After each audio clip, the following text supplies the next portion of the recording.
Both pilots went down. No radio. No help. One passenger, a woman nobody had looked at twice, walked into the cockpit and took control. Minutes later, 2 F-22s pulled alongside to escort her in. Then a name hit the radio, and every fighter pilot listening went completely silent. Before we get into how we got here, comment where you're watching from, and hit subscribe, because tomorrow's story is one you won't want to miss. Flight 619 left Denver at 6:14 in the morning with a sky the color of a bruise and a woman in seat 14C who had not said a word to anyone since boarding. She was maybe 45. Maybe younger, it was hard to tell, because her face had the particular stillness of someone who had trained herself not to give anything away. Dark hair cut short and practical. A plain navy jacket.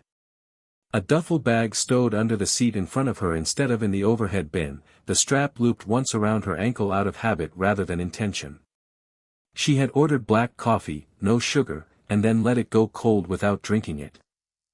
The man next to her, a regional sales manager named Curtis Pham, had tried twice to make conversation.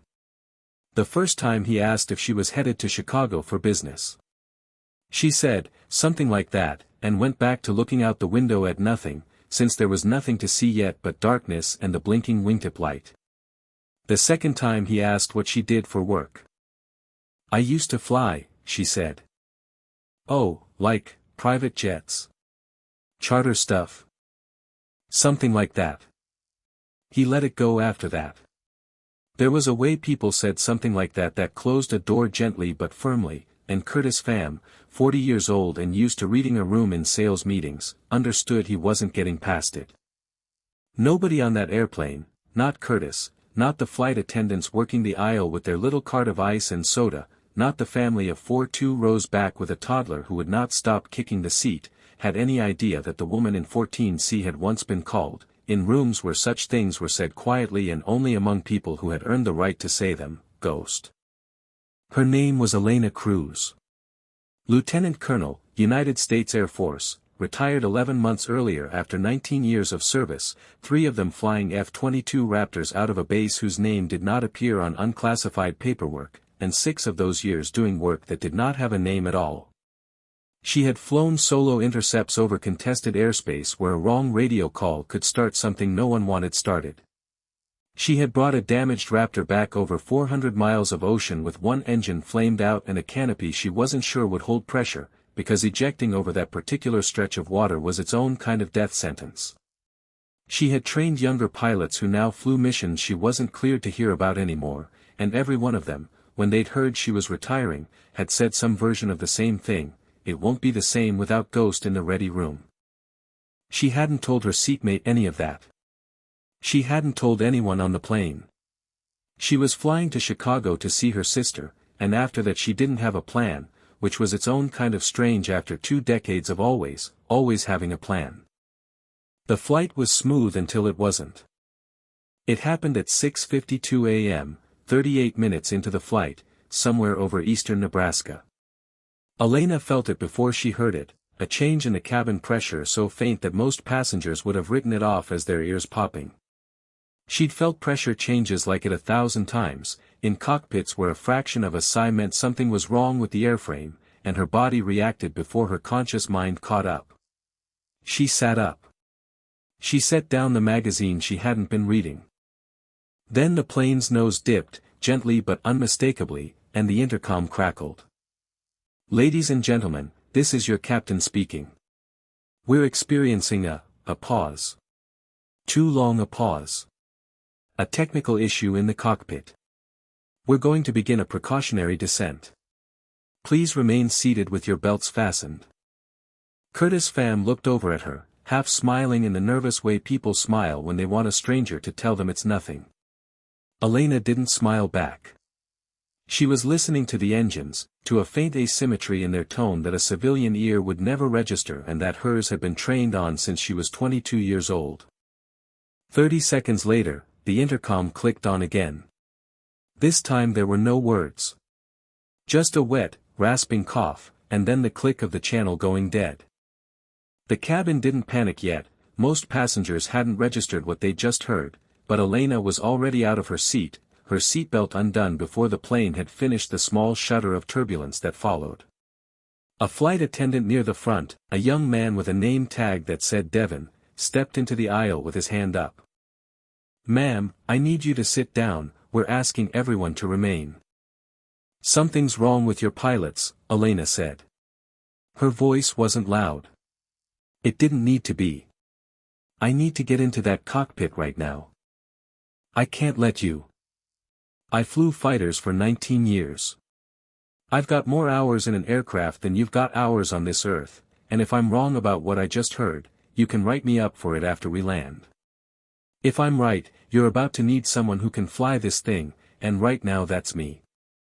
Devon looked at her for exactly 1 second, long enough to register that this was not a woman making a scene, that there was something in her stillness that read as authority rather than hysteria, and then he was moving, keying open the cockpit door with the emergency code. What they found inside would end up, months later, in a National Transportation Safety Board report that ran to 60 pages and concluded, in the dry language of federal investigators, that a cracked heat exchanger had allowed engine bleed air contaminated with pyrolyzed oil to enter the cockpit's air supply, a known but rare hazard in commercial aviation called a fume event. In the moment, all Elena knew was that both pilots were slumped in their harnesses, unconscious, the captain's head tipped forward against his chest strap and the first officer's hand still loosely curled around the yoke as if his body had simply stopped answering him mid-motion. The cockpit smelled faintly, sickly sweet, like an electrical short mixed with hot cooking oil. "Get them oxygen," Elena said, already moving into the captain's seat, unbuckling his harness and easing him back so she had room. "Full masks, not the drop-down bags, the crew masks in the side panel, 100% oxygen. And get everyone in the cabin masked up too if the air smells like anything at all back there. Go." Devon went. Another attendant, an older woman named Priya who'd been flying for 22 years and had seen exactly one other emergency in her career that came close to this, appeared in the cockpit doorway a moment later with wide eyes and the practiced calm of someone determined not to let her voice shake. Do you know how to? I flew F-22s for the Air Force. I can fly this. I need you to help me get the captain out of this seat and strapped somewhere safe, and I need someone checking on that first officer's breathing every 60 seconds. Elena's hands were already moving across the instrument panel, doing the thing her body remembered how to do even in an airframe she'd never sat in before, orienting herself, finding altitude, airspeed, heading, autopilot status, fuel state, all in the space of about 4 seconds.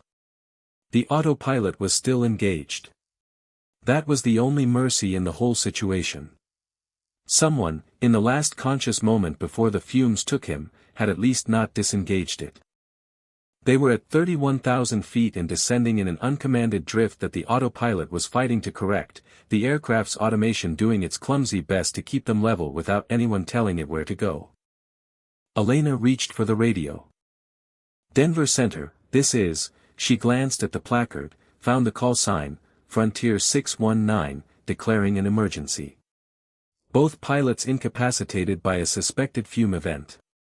"I am a passenger, former U.S. Air Force fighter pilot, currently at the controls. Request immediate vectors to nearest suitable airport." Silence.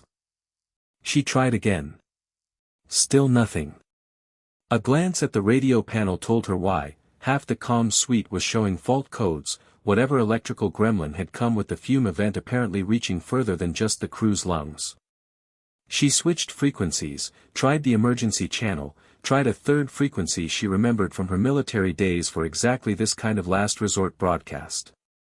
Nothing came back but static and, once, a fragment of someone else's transmission too garbled to make out. For the first time since she'd walked into that cockpit, Elena Cruz felt something close to fear. Not for herself. She had made peace with her own mortality a long time ago, the way pilots who fly the edges of what's survivable eventually have to. But somewhere behind her, on the other side of a thin door, were 141 people who had no idea their lives now depended entirely on a stranger they'd never have picked out of a crowd, in an airplane she had never flown, with a radio that didn't work and no one on the other end even if it had. She thought, briefly, of the call sign she'd carried for 6 years. Ghost. She'd never liked explaining where it came from, how she'd flown a mission so deep into contested airspace and come back so clean that the intelligence debrief couldn't find a single radar return that proved she'd ever been there. Her old squadron commander used to say it with something between a laugh and a warning, "The thing about Ghost is you never know she's in the fight until the fight's already over." No one on this plane knew that name. No one needed to. What they needed was for her hands to be steady, and they were. She keyed the transponder to the emergency squawk code, 7700, the one every pilot on Earth is trained to recognize instantly, the one that turns a blip on a radar screen from routine traffic into something is very wrong, pay attention now. She didn't know if the transponder itself was working. She had no way to confirm anyone was seeing it. But it was the only signal flare she had left, and she sent it up anyway, into a sky that gave no answer.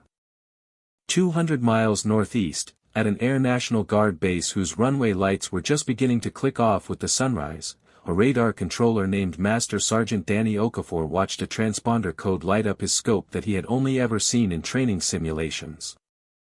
"Sir, I've got a 7700 squawk, commercial heavy, no radio contact, level 6,000 feet below assigned altitude and drifting." The duty officer was at his shoulder in 4 seconds. "Frontier 619. That's the one. Get me Denver Center on the line, and scramble the alert flight. Now." 2 F-22 Raptors sat on 15-minute alert status at the far end of the flight line, a standing posture left over from a decade of Homeland Defense readiness that most days meant nothing happened at all. Today it meant 2 pilots, Major Ray Havoc Delgado and Captain Nina Ice Kowalski, were sprinting across tarmac still wet with morning dew, suiting up in under 6 minutes, because 141 people were on an airplane that wasn't answering anyone. "Talk to me," Havoc said over the radio as his jet came off the ground, afterburners tucking away once he'd gotten his climb rate. "Frontier 619, Boeing 737, out of Denver bound for Chicago. Lost comms about 11 minutes ago. Squawking 7700. Last known position puts them over eastern Nebraska, altitude currently around 25,000 and holding. That's new, they'd been descending, now they've leveled off." "Leveled off," Ice repeated over the radio, something in her voice sharpening. "On autopilot they'd keep drifting unless somebody's flying it." "Copy that. We don't know who or what's up there. Intercept and report." The 2 Raptors closed the distance in under 9 minutes, engines built for combat now doing the comparatively mundane work of catching up to a wounded airliner. When they finally slid into formation off the 737's wingtips, Havoc high and slightly aft on the left, Ice mirroring on the right, both pilots got their first look at what they'd been sent to find. The airplane was flying. Not drifting, not wallowing, not doing the slow uncommanded wander of an aircraft on autopilot with no one minding it. It was flying, banking gently to correct the heading, holding altitude within what looked like 50 feet, the kind of small precise control inputs that told an experienced eye someone competent was at the controls and actively managing the aircraft, not just riding it. "Havoc, you seeing this?" Ice said. "Whoever's flying that thing is flying it." "Yeah. I see it." He eased his Raptor in close enough to get eyes into the cockpit windows, a maneuver that in any training manual would be called reckless and in this exact moment was simply necessary. Through the glass, for half a second, he caught the shape of someone in the captain's seat, hands on the yoke, head moving in the steady scan pattern of someone checking instruments, not the frozen posture of a panicked amateur. "I've got one person up front," he radioed back to the base. "Doesn't look like a pilot in uniform. But whoever it is knows what they're doing. This is not someone flying scared." Back at Denver Center, an air traffic controller named Angela Ruiz had finally managed to raise a weak, static choke transmission on a backup frequency. Elena, cycling through every channel she had left, had stumbled onto one that partially worked. 619, I say again, both crew incapacitated, I am a passenger, retired Air Force pilot, I need, the transmission dissolved into static, came back. Nearest suitable, repeat, nearest. 619, this is Denver Center, I have you, say again your last, you're broken and unreadable. Static. Then, clearer this time, because Elena had found the strongest patch of signal she was going to get, Denver Center, 619, I need vectors to the nearest airport with a runway long enough for this aircraft. I have 2 F-22s off my wing right now, if you can talk to them, have them relay for me, my radios are failing. Angela's hands were already moving. Copy that, 619, stand by. She switched frequencies. Havoc, ICE, Denver Center, can you relay for 619? Her radios are degraded. Copy, Center, we've got a solid link to her on guard frequency, go ahead.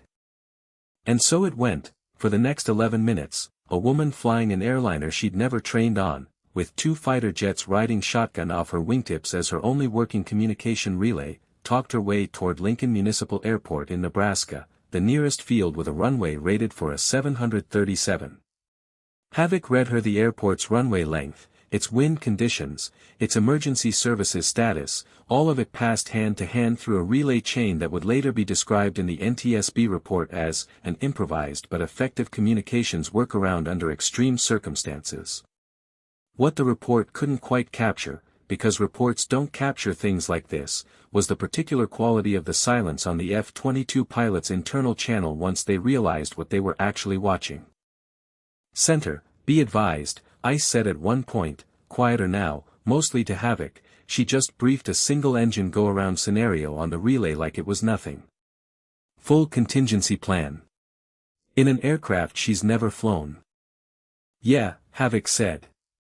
I heard it too.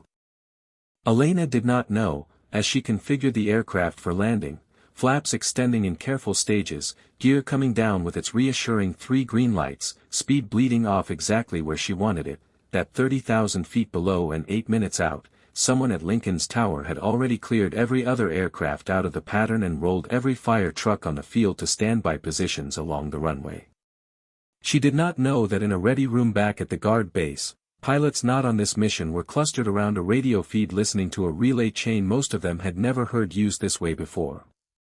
She knew only the things a pilot in her position needed to know: airspeed, altitude, heading, the growing shape of a runway on the horizon that represented the only chance 141 strangers had of walking away from this morning. She flew the approach the way she'd flown approaches to carrier decks in weather that grounded lesser pilots, not with tension, but with a kind of total, narrowed presence that left no room in her mind for anything except the next 3 seconds and the 3 seconds after that. Wind correction. Glide path, speed. The runway grew from a strip on the horizon to a wide gray ribbon rushing up to meet her. At 200 feet she began the flare, easing the nose up, feeling the aircraft's weight settle toward the ground the way she'd learned to feel it in machines that behaved nothing like this one. The main gear touched with a small, solid chirp. Not a hard landing, not a soft one, just correct, the kind of landing a passenger might not even register as anything but routine. She had the reversers out and the brakes working before the nose gear had even fully settled, working the aircraft down the runway with both hands and both feet, no co-pilot to split the workload with, doing every job herself the way she had 100 times before in machines built for exactly one person and never in something this size. When the plane finally rolled to a stop 3/4 of the way down Lincoln's 10,000-foot runway, surrounded within seconds by a convoy of flashing emergency lights, Elena Cruz sat in the captain's chair for exactly 4 seconds with her hands still on the controls and let herself breathe. Then she got up, because there were 2 unconscious pilots who needed paramedics, and 139 passengers who needed to know it was over, and none of that stopped just because her part of it was done. Havoc and ICE held a slow racetrack pattern above the field until the last passenger had cleared the evacuation slides, watching a scene unfold below them that neither pilot would fully describe to anyone outside their squadron for weeks, because there wasn't really a way to describe it that didn't sound like exaggeration. Only when the airport's tower released them did they turn back toward base, and it was on that flight home, somewhere over the gray Nebraska plains, that Havoc finally keyed his radio to the internal squadron frequency. Ops, Havoc. Requesting a name on that passenger who had the airplane. I want it in the after action. It took 40 minutes for someone at the base to come back with an answer, because it required a records pull that crossed into databases most duty officers didn't have routine access to, and because when the name came back, the duty officer on the other end of the line read it twice before he said it out loud.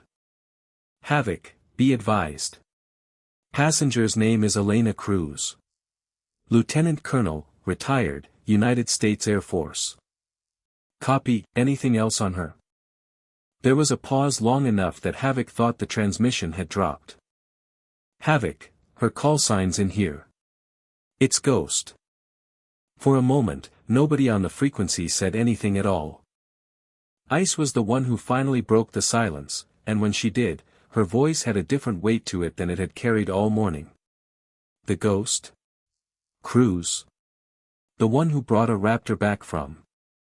That's the one, the duty officer said. 6 years flying stuff most of us aren't cleared to hear about.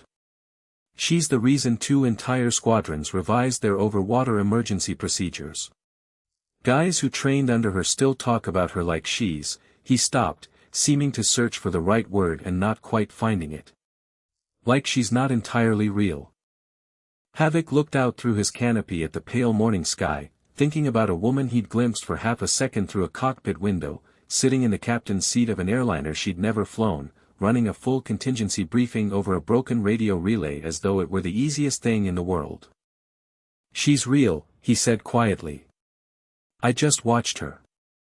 By the time Havoc and Ice landed and shut down, word had already begun moving through the base the way it always does when something extraordinary happens inside a community built around a very narrow, very specific kind of excellence, not through any official channel, but through the informal network of pilots texting other pilots. Of a name passed from one ready room to another until it reached people who had actually flown with her. At a fighter wing 4 states away, a lieutenant colonel named Marcus Webb was halfway through a Tuesday morning briefing when his phone buzzed with a message that made him stop mid-sentence. He read it twice. Then he looked up at the room of younger pilots waiting for him to continue his brief on airspace deconfliction procedures, and instead he said something else entirely. Change of plans. I want to tell you about a pilot.